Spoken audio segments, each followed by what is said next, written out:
अगर आप नेट पास करना चाहते हैं तो ये सीरीज आपको बिल्कुल नहीं छोड़नी है। ये टॉपिक जो अब मैं आपको लास्ट 10 दिन या 15 दिन में करवा रही हूँ, ये मोस्ट इम्पोर्टेंट है और यहाँ से सीधे-सीधे प्रश्न देखने को ज़रूर मिलते हैं। तो इसीलिए पूरी वीडियो को ज़रूर देख लेना। हम उपन्यासों के सभी पात्रों को एक जगह कर चुके हैं, सभी गद्य विधाओं को क्रमानुसार मैं करवा चुकी हूँ। अब हम यहाँ पर कर रहे हैं सभी नाटकों के पात्र एक ही वीडियो में आपको देखने को मिल जाएँगे। वैसे तो ये हर बच्चा जो तैयारी करता है उसको एक जगह पर ये लिख लेने चाहिए, लेकिन ये मेहनत हमने कर ली है और आप बस पढ़ लीजिए, ठीक है? तो सभी नाटकों के पात्र एक जगह पर सबसे पहला जिसमें हमारा नाटक आता है अंधेर नगरी नाटक।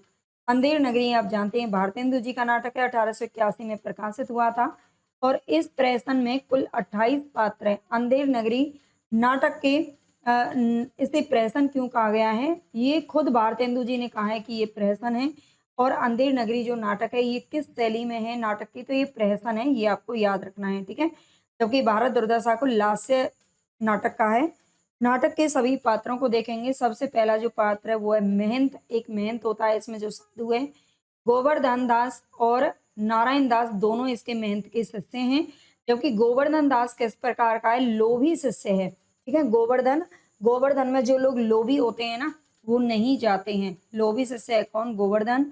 और नारायण क्या है? दूसरा शिष्य है जो कि बिल्कुल भी लोभी नहीं है।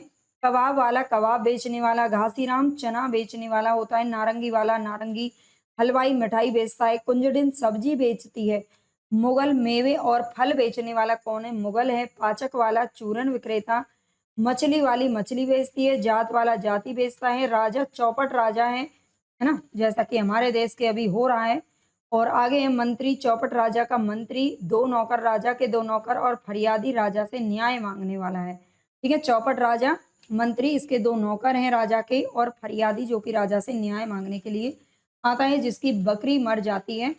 आगे देखते हैं कल्लू बनिया जिसकी दीवार गिरने से फरियादी की बकरी मरी थी, है ना, वो है कल्लू बनिया। कारीगर कल्लू बनिया की दीवार बनाता है। चूने वाला जो दीवार बनाने के लिए मसाला तैयार करता है। भिस्ती दीवार बनाने के लिए मसाले में पानी डालने वाला होता है और भिस्ती के लिए मशक बनाने वाला कौन है? कसाई है। गडरिया कसाई को भेड़ बेचने वाला है। चार सिपाही राजा के सिपाही हैं और कोतवाल माली और बनिया, ये सारे इसमें पात्र आते हैं जो आपको याद रखने हैं और यहाँ से प्रश्न बहुत बनते। कुंजड़िन का प्रश्न बन चुका है, पाचक वाले का बन चुका है, ठीक है, और नारायण दास और गोवर्धन दास को आपको याद रखना ही है। आगे भारत दुर्दशा नाटक जो कि 1880 में प्रकाशित हुआ था। ये प्रथम राजनीतिक नाटक भी माना जाता है, ये थोड़ा आपको ध्यान रखना है। मुख्य पात्रों की बात करें तो सबसे पहला इसमें नाम आता है भारत का। इस नाटक में जो भारत है वो नायक के रूप में है। ठीक है, भारत में नाटक में जो भारत है वो नायक के रूप में है और वो नाटक के दूसरे अंक में प्रवेश करता है। ये भी क्वेश्चन पूछा जाता है। जो इंपॉर्टेंट पॉइंट है वो मैंने यहाँ पर लिख दिए हैं। ये नाटक के दूसरे अंक में प्रवेश करता है कौन? भारत। क्वेश्चन पूछा जा चुका है। भारत दुर्देव की बात करें तो ये नाटक में खलनायक के रूप में आता है। ठीक है, भारत दुर्देव, दुर्देव दुर्देव यानी कि खलनायक। ठीक है, खलनायक के रूप में कौन आता है? भारत दुर्देव। यह नाटक के तीसरे अंक में प्रवेश करता है। आगे आता है भारत भाग्य। भारत भाग्य भारत का एक सहयोगी चरित्र है। भारत भाग्य क्या है? भारत का एक सहयोगी चरित्र है। वह भारत के अतीत का गौरवगान करता है और उसे बार बार जगाने की चेष्टा करता है। भारत का जो भाग्य है, हमारा मतलब भाग्य क्या करता है? भारत को जगाने की यानी कि जागरूक करने की बार बार चेष्टा करता है लेकिन सफल नहीं हो पाता है। अंत में वो क्या करता है? आत्मघात कर लेता है। ये आपको ध्यान रखना है, ठीक है। आगे है गौण पात्रों में बात करें तो भारत दुर्दशा के गौण पात्रों में निर्लजता आती है, डिसलॉयल्टी पुलिस आती है, सत्यानाश फौजदार, रोग आलस्य और मदिरा। ठीक है, रोग आलस्य और मदिरा इसी क्रम से ये प्रवेश करते हैं।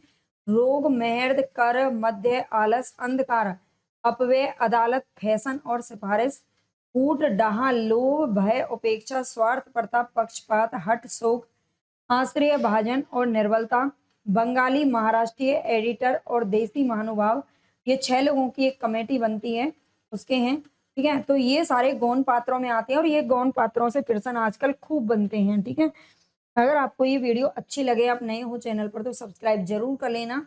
सारे इंपॉर्टेंट टॉपिक आपको अब करवा दिए जाएंगे 10-15 दिन के अंदर और अच्छे से आप अपनी तैयारी को दिशा दे सकते हो। आगे है चंद्रगुप्त नाटक जो कि जयशंकर प्रसाद जी का है, 1931 में प्रकाशित हुआ। इसके पुरुष पात्रों में सबसे पहला नाम चंद्रगुप्त का आता है और ये पूछा जाता है कि ये किस प्रकार का नायक है, तो धीरोदात्त नायक है। ठीक है, चंद्रगुप्त नाटक में जो चंद्रगुप्त है ये धीरोदात्त नायक है। नायक का एक प्रकार होता है। चाणक्य की बात करें तो चाणक्य इसमें दूरदर्शिता में व्याप्त ब्राह्मणत्व को प्रदर्शित करता है ना। ये चाणक्य कौन है, ये इसमें दूरदर्शिता में मतलब बहुत ही दूरदर्शी, बहुत ही पहले हर चीज को भांप लेता है, बहुत ही मतलब ज्ञानी पंडित है, एक तरीके से कहें तो बहुत ज्ञानी विद्वान है चाणक्य। और ये वैदिक अनुयायी था, वेदों का अनुसरण करने वाला। अगला नाम यहाँ पर आता है सिंगरन। सिंगरन कौन है, अलका का प्रेमी है और मालवगण का प्रमुख है। ये राष्ट्रीय भावना से ओतप्रोत है। ठीक है, सिंगरन कौन है, अलका का प्रेमी और मालवगण का प्रमुख है। नेक्स्ट है पर्वतेश्वर। ये पंजाब का राजा है पर्वतेश्वर, जो अकेले सिकंदर से युद्ध करता है और पोरस के नाम से जाना जाता है। पोरस का युद्ध नाम से आपने इतिहास में भी पढ़ा होगा। ठीक है, जो सिकंदर और पर्वतेश्वर के बीच में होता है। नंद, ये नंद कौन है, मगध का सम्राट है, कल्याणी का पिता है। ठीक है, कल्याणी का पिता भी है, नंद याद रखना है। भोगी विलासी प्रवृत्ति का शासक है। चंद्रगुप्त के द्वारा इनके शासन का अंत होता है, याद रखना। राक्षस कौन है, राक्षस और वर रुचि। वर रुचि का नाम कात्यायन भी है और इसलिए दोनों ही मगध के अमात्य हैं। सक्टार मगध का मंत्री है। सक्टार नाम आपको याद रख लेना है। एक सक्टार इस तरह का मिला जुला नाम आपको एक और नाटक में देखने को मिलेगा। आगे आता है आम्भीक, तक्षशिला का राजकुमार है, गुरुकुल में चंद्रगुप्त का विरोधी पात्र है। ठीक है, गुरुकुल में कौन है, चंद्रगुप्त का विरोधी पात्र है आम्भीक। सिकंदर, सिकंदर ग्रीक विजेता फिलिप्स सिकंदर का छत्रप है। मौर्य सेनापति चंद्रगुप्त के पिता हैं, है ना। चंद्रगुप्त के पिता कौन है, तो मौर्य का सेनापति बनाया गया है। पेनी साक्रेटिस, ये सिकंदर का सहचर है। देवबल, नागदत्त, गण मुख्य, मालव, ये गणतंत्र के पदाधिकारी हैं। साइबर्टिवस, मेगस्थनीज, ये यवन दूत हैं दोनों। साइबर्टिवस और मेगस्थनीज कौन है, ये यवन के दूत हैं। ये गांधार नरेश आम्भिक के पिता हैं। सेल्यूकस सिकंदर का सेनापति और दांड्यायन कौन है, एक तपस्वी है। तो ये सारी चीजें आपको याद रखनी है। आगे स्त्री पात्रों में बात करें तो पहला यहाँ पर नाम आता है अलका का। गांधार नरेश की पुत्री और आम्भिक की बहन है। क्या अलका कौन है, गांधार नरेश की बेटी है और आम्भिक की बहन हो गई। यह राष्ट्रीय प्रेमी और साहसी है अलका। सुवासिनी सक्टार की कन्या है और राक्षस की प्रेमिका है। ठीक है, सक्टार की कन्या और राक्षस की प्रेमिका है। कल्याणी मगध की राजकुमारी है, नंद की बेटी थी ये कल्याणी। नीला, लीला, दोनों कल्याणी की सहेलियां हैं। नीला और लीला पूछी जा चुकी हैं पहले पेपर में, याद रखना है। मालविका, सिंधु देश की राजकुमारी है मालविका। कार्नेलिया की बात करें तो सेल्यूकस की पुत्री, बाद में चंद्रगुप्त से इसका विवाह होता है। ठीक है, किसका, कार्नेलिया का चंद्रगुप्त से विवाह होता है। सेल्यूकस की बेटी है ये। मौर्य पत्नी, चंद्रगुप्त की माता भी है। ठीक है, मौर्य पत्नी है और चंद्रगुप्त, मौर्य पत्नी कौन है, चंद्रगुप्त की माता है, याद रखना। एलिस, कार्नेलिया की सहेली का नाम है एलिस। ठीक है, कार्नेलिया एक कौन है, विदेशी पात्र है, इसमें ये भी क्वेश्चन पूछा जाता है। तो विशेष बिंदु की बात करें तो इस नाटक में कुल 4 अंक, 46 दृश्य और 13 गीत हैं। स्कंदगुप्त नाटक ये भी जयशंकर प्रसाद के द्वारा लिखा गया है, 1928 में प्रकाशित हुआ था। इसके पात्रों की बात करें तो स्कंदगुप्त सबसे पहला पात्र इसमें आता है कुमारगुप्त, मगध का सम्राट है। ठीक है, कुमारगुप्त कौन है, मगध का सम्राट है। गोविंद गुप्त कुमारगुप्त का भाई है और कुमारगुप्त का बेटा है कौन, स्कंदगुप्त। गोविंद गुप्त कुमारगुप्त का भाई है। पर्णदत्त मगध का महानायक है। चक्रपालित की बात करें तो ये पर्णदत्त का पुत्र है। ठीक है, चक्रपालित कौन है, पर्णदत्त का पुत्र है। बंधु वर्मा मालव का राजा है। भीम वर्मा बंधु वर्मा का भाई है। मातृगुप्त, कवि कालिदास का नाम इसमें क्या है, मातृगुप्त है। प्रपंच बुद्धि बौद्ध कापालिक है। ठीक है, बौद्ध कापालिक है प्रपंच बुद्धि। सर्वनाग अंतर्वेद का विषयपति है। कुमार दास, ये धातु सेन इसका नाम है और सिंगल का राजकुमार है। पुरगुप्त कुमारगुप्त का छोटा पुत्र है, स्कंदगुप्त का भाई। और भटार्क पृथ्वी सेन, खिंगिल हून आक्रमणकारी और मुदगल कौन है, इसमें विदूषक है। विदूषक जो कि हंसाने का काम करता है, ठीक है, उसको विदूषक बोलते हैं। आगे इसमें एक और पात्र आता है प्रख्यात कीर्ति, लंका राज कुल का सरमन, लंका राज कुल का सरमन, महाबोध बिहार स्थिर, महाप्रतिहार, महादंडनायक, नंदीग्राम का दंडनायक, प्रहरी सैनिक इत्यादि। ठीक है, ये सारे पात्र इसके अंदर आते हैं। स्त्री पात्रों में बात करें तो सबसे पहला जो नाम आता है वो है देवकी का। ये कुमारगुप्त की बड़ी रानी है, यानी कि स्कंदगुप्त की माता है। ठीक है, स्कंदगुप्त की माता हो गई, कुमारगुप्त की बड़ी रानी है। देवकी, अनंत देवी कौन है? कुमारगुप्त की छोटी रानी है, जो कि पुरगुप्त की माता है। स्कंदगुप्त और पुरगुप्त दोनों क्या हैं? सौतेले भाई हैं, याद रखना है। आगे है जयमाला, बंधु वर्मा की स्त्री और मालव की रानी है। जयमाला कौन है? बंधु वर्मा की स्त्री है और मालव की रानी है। देवसेना बंधु वर्मा की बहन है। विजया मालव के धन कुबेर की कन्या है। कमला भटार्क की जननी है। रामा सर्वनाग की स्त्री और मालिनी मातृगुप्त की प्रणयनी सखी और दासी है। ये मालिनी। आगे एक और नाटक लगता है हमारे सिलेबस में, जयशंकर प्रसाद का ध्रुव स्वामिनी, जो कि 1933 में प्रकाशित होता है। मुख्य पात्रों में बात करें तो ध्रुव स्वामिनी सबसे पहला पात्र है, रामगुप्त की पत्नी है और चंद्रगुप्त की पूर्व प्रेमिका है। ठीक है, चंद्रगुप्त लेकिन बाद में रामगुप्त का छोटा भाई और उसका देवर बन जाता है। ठीक है, तो रामगुप्त की पत्नी है ध्रुव स्वामिनी। मंदाकिनी, ये कौन है? नाटक की सजीव पात्र है, जो अपने तीखे प्रश्नों से स्त्री की व्यथा को सामने रखती है। ठीक है, मंदाकिनी नाटक की क्या है? सजीव पात्र है, जो अपने तीखे प्रश्नों से स्त्री की व्यथा को, स्त्री की पीड़ा को सामने लाती है। कोमा, ये सकराज की प्रेमिका है, जो कि उसे छोड़ देती है जब वो ध्रुव स्वामिनी को अपने पास बुला लेता है ना, संधि प्रस्ताव के जरिए, तो वो उसे छोड़ देती है। कोमा स्वाभिमानी है, सकराज से कहती है कि राजनीति का प्रतिशोध क्या एक नारी को कुचले बिना नहीं हो सकता। अंत में वह सकराज का शव लेने के लिए आती है, जब चंद्रगुप्त उसे मार देता है। अगला पात्र है इसमें गुप्त साम्राज्य का साहसी एवं साम्राज्य के लिए मर मिटने वाला चरित्र है। ठीक है, चंद्रगुप्त इसमें भी है। चंद्रगुप्त दोनों जगह मिलता है आपको देखने को, कभी कभी इसमें बच्चे कंफ्यूज बहुत होते हैं। चंद्रगुप्त जो नाटक है उसमें भी चंद्रगुप्त पात्र है और ध्रुव स्वामिनी में भी चंद्रगुप्त पात्र है, दोनों को याद रखना।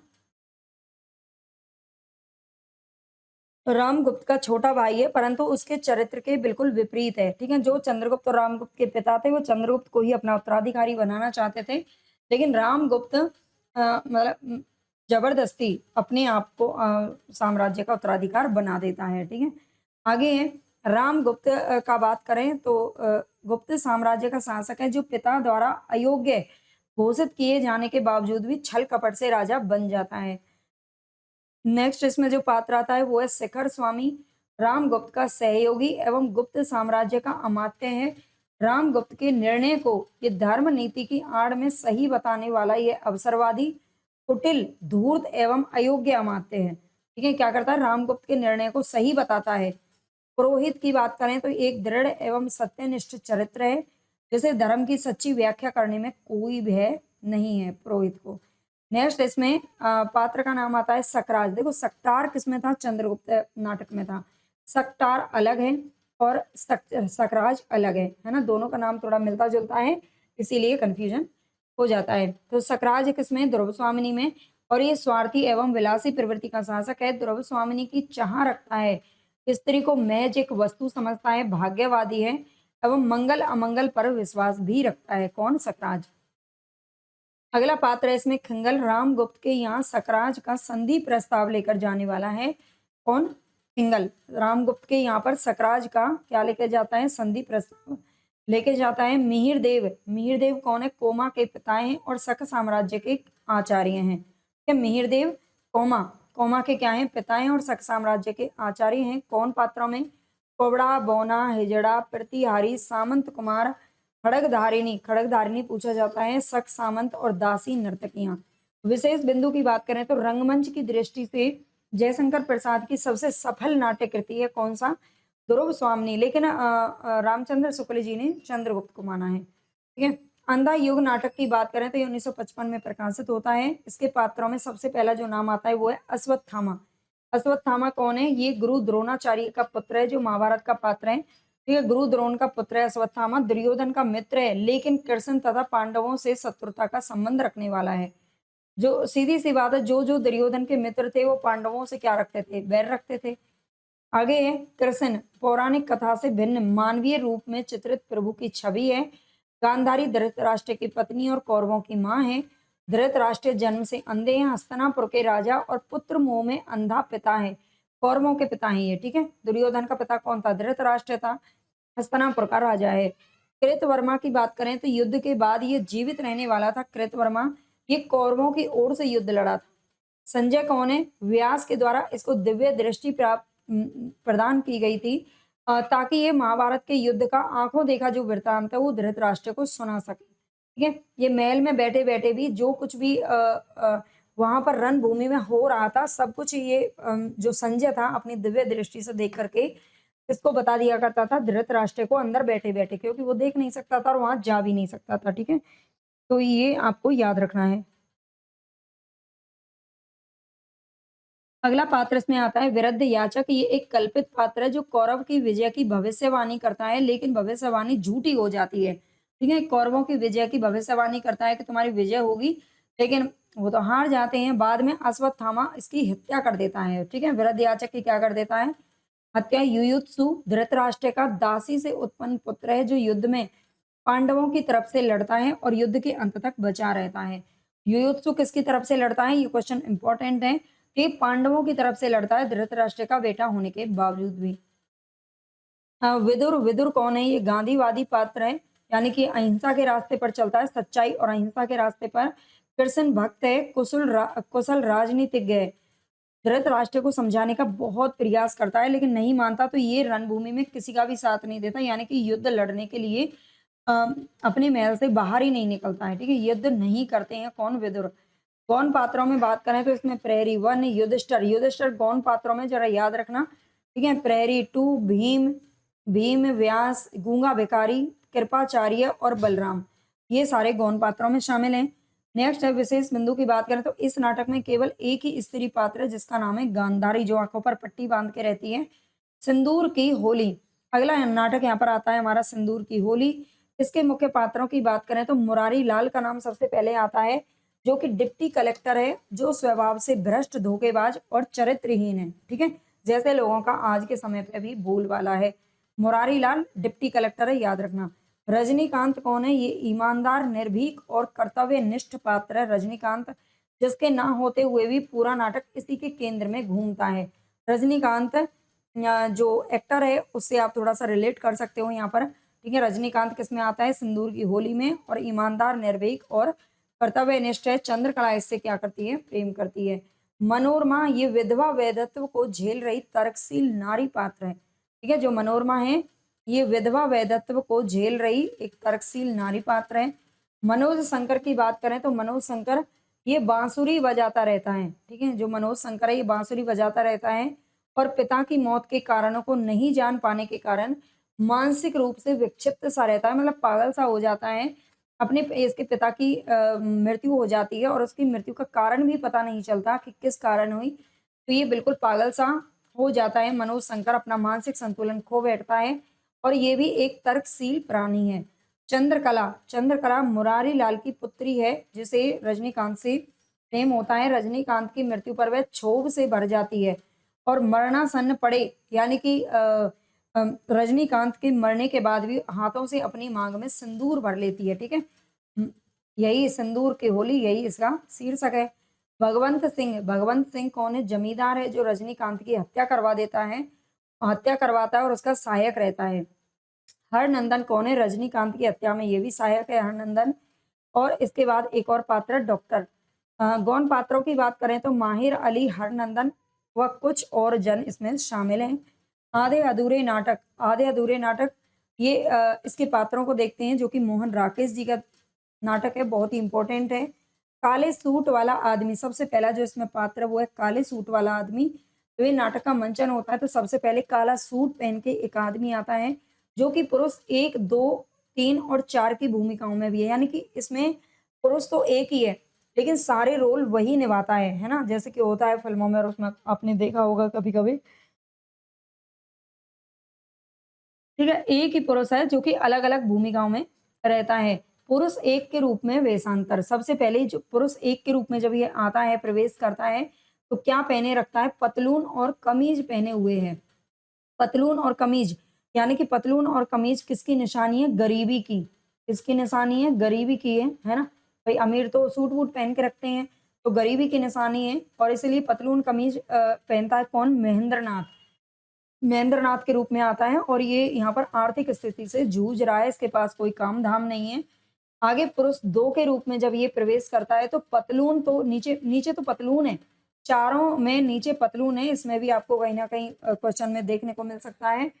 तो पुरुष 2 के रूप में पतलून तो इसने पहनी हुई है, लेकिन ऊपर क्या है, कमीज की जगह बंद गले का कोट पहन लिया है। ठीक है, बंद गले का कोट पहन लिया यानी थोड़ा-सा अमीर हो गया है और ये सिंघानिया के रूप में प्रवेश करता है। ठीक है, सिंघानिया के रूप में प्रवेश करता है। पुरुष 3 के रूप में, पुरुष 3 के नीचे तो पतलून पहनी हुई है, लेकिन ऊपर क्या पहन लेता है, टी-शर्ट पहन लेता है। ठीक है, सिंघानिया साहब क्या पहनते हैं, बंद गले का कोट पहनते हैं, ऐसे याद रखना। और जो जगमोहन है, जगमोहन भी नाम सुनकर थोड़ा-सा ऐसा लगेगा भैया बूढ़ा बड़ा सा या गरीब सा थोड़ा-सा आदमी है। वो पतलून और टी-शर्ट में आता है, कौन, जगमोहन।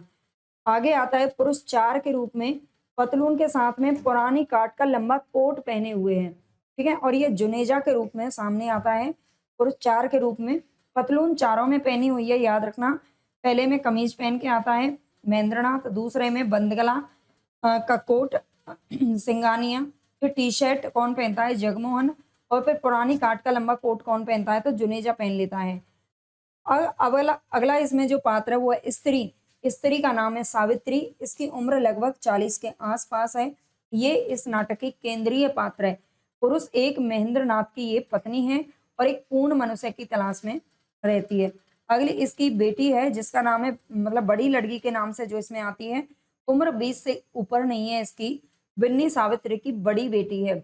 और इसके बाद आती है छोटी लड़की, उम्र 12 और 13 के बीच में है, किन्नी सावित्री की छोटी लड़की है।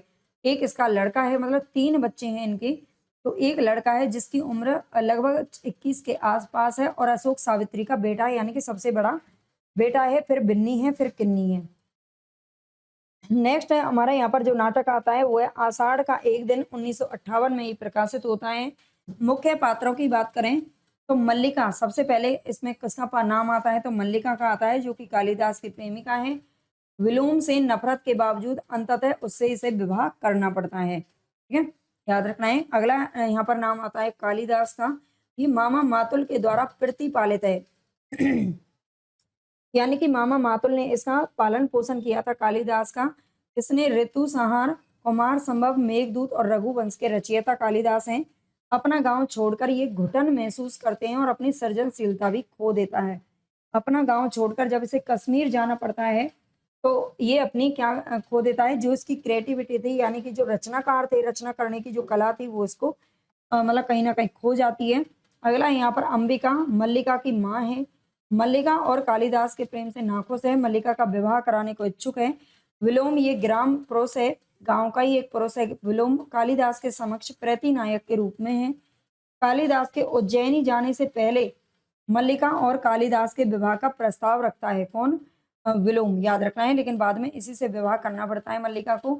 गौण पात्रों में बात करें तो दंतुल ये राजपुरुष है, मातुल कालिदास का मामा है जो कि इसको पालता है। कवि चाटुकार और वाचाल है, कालिदास के साथ कश्मीर जाता है। ठीक है, जो इसका मामा है ना मातुल, वो भी क्या है, कवि चाटुकार और वाचाल, यानी कि बहुत बोलने वाला है, और कालिदास के साथ कश्मीर भी जाता है। निक्षेप ये ग्राम का पुरुष है। मल्लिका से कालिदास का हठ उज्जैनी ना जाने का, तुड़वाने का अनुरोध करता है। कालिदास जब मना कर देता है कि मैं नहीं जाऊंगा कश्मीर, मुझे नहीं जाना है, तो ये जो निक्षेप है वो मल्लिका से क्या कहता है कि तुम ही इसका हठ मतलब जो है तुड़वा सकती हो, उज्जैनी ना जाने का, ठीक है, कश्मीर जाने का। फिर वो मान जाता है। आगे रंगिनी, रंगिनी नागरी, मृदंग और वीणा वादक तथा सुंदर प्रणय गीत लिखती है। रंगनी, ठीक है। संगनी कौन है, नागरी नृत्यांगना और नाटक लिखने में इसको रुचि है। अनुस्वार और अनुनासिक इसमें अधिकारी हैं। प्रियंगु मंजरी राजकन्या है जो कालिदास यानी कि मातृगुप्त की पत्नी बनती है। इस नाटक पर आधारित फिल्म का निर्माण 1971 ईस्वी में निर्देशक मनी कौल के द्वारा हो चुका है। पतंजलि का उल्लेख भी इस नाटक में किया गया है। ठीक है, पतंजलि टूथपेस्ट नहीं बल्कि पतंजलि जो गुरु हैं। आगरा बाजार की बात करें जो योग गुरु हैं, ठीक है। आगरा बाजार नाटक ये किसके द्वारा लिखा गया, हबीब तनवीर के द्वारा। इन सबके प्रकाशन वर्ष लेखक सब कुछ मैं कल की क्लास में करवा चुकी हूँ, देख लेना। कि आगरा बाजार इसके पात्रों में इस नाटक में कोई भी केंद्रीय पात्र नहीं है। नजीर इस नाटक में कहीं भी पात्र के रूप में उपस्थित नहीं है, लेकिन केंद्र में वही है। ठीक है, नजीर इस नाटक में कहीं भी उपस्थित ही नहीं है, लेकिन केंद्र उसी के आस इर्द-गिर्द ये पूरा नाटक घूमता रहता है नजीर के, ठीक है? इसमें कौन आते हैं? देखो एक जो हमने अंधेर नगरी नाटक पढ़ा पढ़ा था, अंधेर नगरी, ठीक है? अंधेर नगरी, तो उसमें भी मिलते-जुलते से कुछ पात्र आते हैं और उसी प्रकार के इसमें भी मिलते हैं, कभी-कभी कन्फ्यूजन भी हो सकता है, तो देख लेना। ककड़ी बेचने वाला, फ़कीर, तरबूज वाला, लड्डू वाला, किताब वाला, पतंग वाला, कन में लिया, जो कान में से मेल निकालता है, पान वाला, मदारी, जो तमाशा दिखाता है, बंदर, बंदरिया, भालू, रीछ, है ना? हाथी, इस प्रकार का। अजनबी, शायर, हमजोली, तज किसनवासी, तज़किरावासी, ठीक है? तज़किरनवासी, ग्राहक, बेनज़ीर, बेनज़ीर में इसमें आती है सौदा, लड़का, करीमन, करीमन पूछा जाता है, चमेली जो कि हिजड़ा है, इसके अलावा दर्जी, रामू, पंसारी, दरोगा, नवासी, तमासबीन, हमीद, अंधा भिखारी, बेनी प्रसाद, तवलची, सारेगिया और गंगा प्रसाद इसमें शामिल हैं। बकरी नाटक की बात करें तो 1974 ईस्वी में प्रकाशित होता है, सर्वेश्वर दयाल सक्सेना जी का नाटक है। इसमें पात्रों में कौन आते हैं? तो नट, नटी, भिस्ती, दुर्जन सिंह, युवक, काकी, परमवीर, सत्यवीर, सिपाही, विप्ती, विप्ती की बकरी है, काका और चाचा, ठीक है? ये इसके पात्र हैं, याद रखना है। और एक और पात्र आता है जिसका नाम है राम। अगला नाटक है यहाँ पर एक और द्रोणाचार्य, एक और द्रोणाचार्य, जो कि शंकर शेष के द्वारा लिखा गया नाटक है। फिर इसमें पात्रों में शामिल है अरविंद, एक मध्य वर्गीय प्राइवेट कॉलेज का अध्यापक है अरविंद। लीला अरविंद की पत्नी का नाम है, यदु अरविंद का साथी मित्र है और एक शिक्षक भी है, ठीक है? यदु कौन है? अरविंद का साथी है और शिक्षक है। प्रेसिडेंट राजकुमार का बाप है, शिक्षा का व्यवसाय करने वाला। राजकुमार प्रेसिडेंट का बेटा है। प्रिंसिपल 60 वर्ष का व्यक्ति है और प्रेसिडेंट का चाटुकार है। विमलेंदु कौन है? अरविंद का मित्र अध्यापक था जिसकी हत्या हो चुकी है और अरविंद कुछ भी आवाज नहीं उठाता है, तो विमलेंदु पूरे नाटक में उसमें मरने के बाद उसको परछाई के रूप में उसका पीछा करता है अरविंद का। तो चंदू कौन है? ये 20 वर्ष का लड़का है, अरविंद का चहेता शिष्य है चंदू, जिसे नकल का झूठा आरोप लगाकर कॉलेज से निकाल दिया जाता है चंदू को। अनुराधा चंदू की प्रेमिका है जिस पर राजकुमार बलात्कार का प्रयास करता है और अंत में ये आत्महत्या कर लेती है। नेक्स्ट है प्रेसिडेंट, चंदू को नकल करते पकड़ने वाला अध्यापक कौन है? प्रेसिडेंट है। आगे सुदीप कौन है? अरविंद का बेटा है, ठीक है? अरविंद का बेटा है। देखो जो राजकुमार है ना, ये प्रेसिडेंट का बेटा है, यहाँ पर ध्यान देना। राजकुमार कौन है? प्रेसिडेंट का बेटा है और यही नकल करता है, लेकिन इसका जो झूठा आरोप है वो किस पर लगा दिया जाता है? चंदू पर। और अरविंद को ये सब कुछ पता होता है, लेकिन वो कुछ नहीं बोल पाता क्योंकि उसे वही होता है ना, हमारे मतलब उसको अपने लपेटे में ले लिया जाता है और उसको धमकी दी जाती है, ये कर देंगे, वो कर देंगे, जो ऊपर अधिकारी होते हैं वैसा ही करते हैं।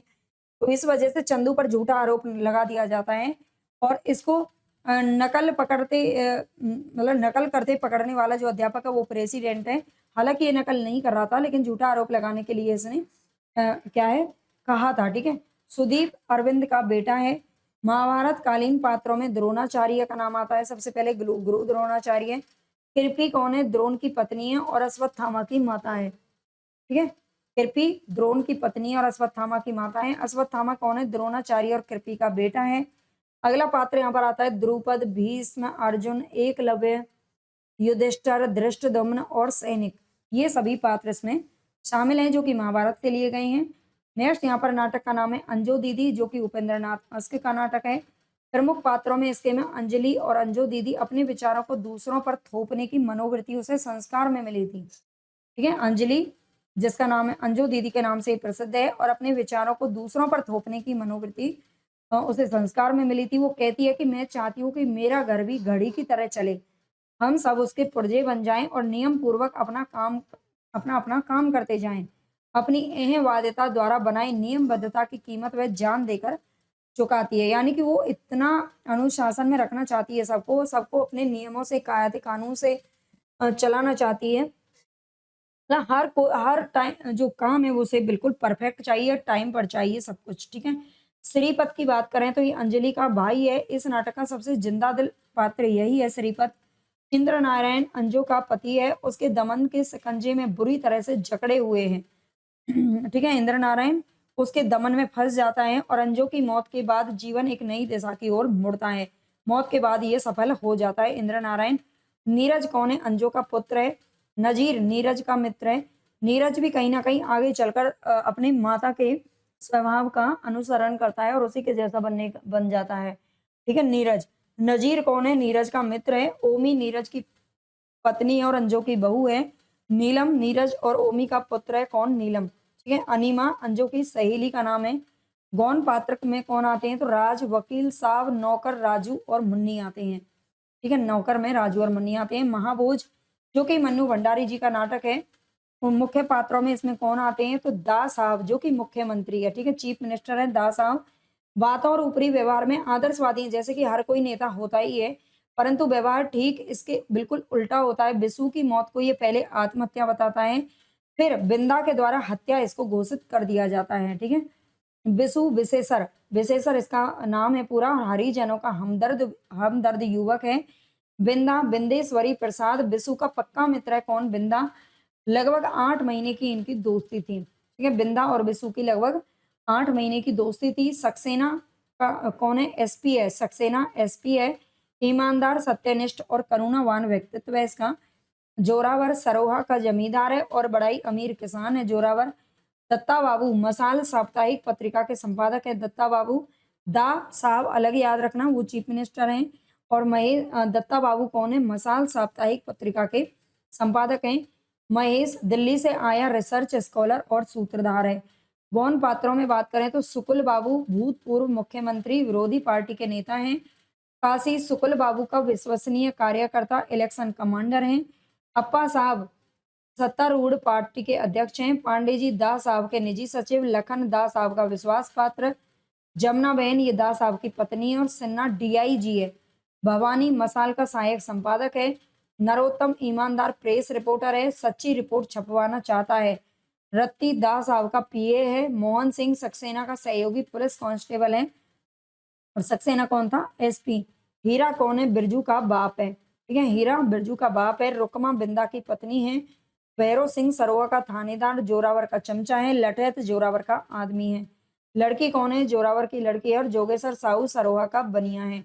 तो यहाँ पर ये पात्रों की क्लास हमारी कंप्लीट हो चुकी है। अगर आपको पसंद आई हो तो लाइक सारे बच्चे जरूर कर देना और शेयर कर देना। आप चैनल को सब्सक्राइब जरूर कर लेना, अपने दोस्तों के साथ में शेयर करना और टेलीग्राम चैनल को आप ज्वाइन कर सकते हो।